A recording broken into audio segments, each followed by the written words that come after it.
1 Kings 9, 3 through 4. 1 Kings 9, 3 through 4. The Lord said to him, speaking to Solomon, I have heard your prayer and your entreaty which you have before me. God always hears our prayers.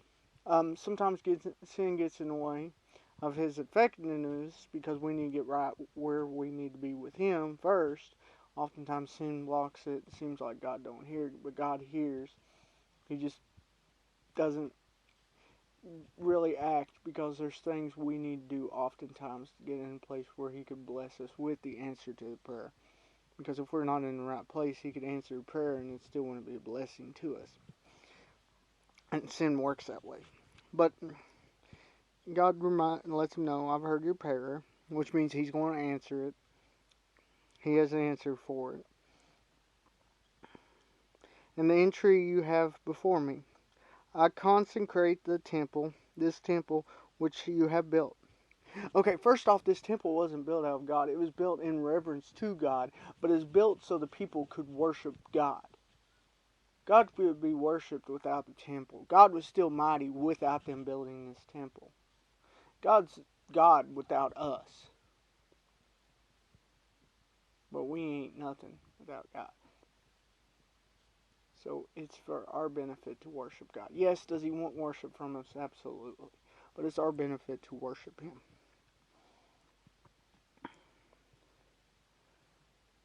I place my name there for you. My eyes, my heart will be there always. Now, this, God isn't saying, and again, they misunderstand this. God isn't saying, I'm going to confine myself to this temple. He's saying, no, you go there, my presence will be there. His presence wasn't going to ever be limited to a building. But this building would dwell His presence. And this is always. Even when they fail, His presence could be found in the temples. What this is meaning. And isn't it great? No matter how far we fall away,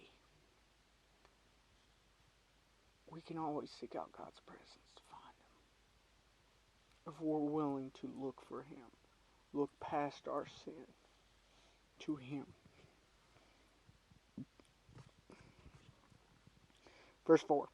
For your part, if you walk before me in innocence of heart and in honesty, Israel would fall, come back, fall, come back.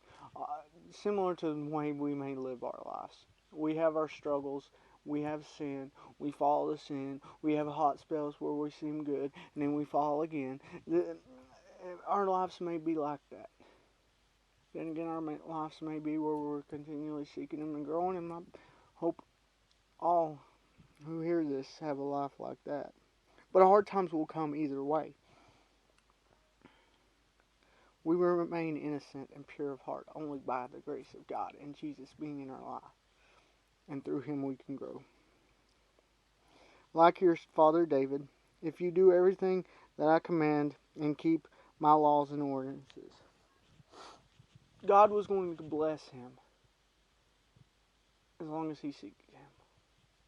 Oftentimes we look at the world and be like, well, they're doing this and cheating and being blessed. Well, that's because His promise didn't go out to them. Went out to Solomon. But you stand back and look, are they happy? Most of the time the answer is no. But somebody can be in debt and have a peace with the Lord. Have money troubles and have peace because of the Lord. Which one's happier? The one with peace? The one who has everything is unhappy? It's clearly the one with Jesus. And that's where our blessings are.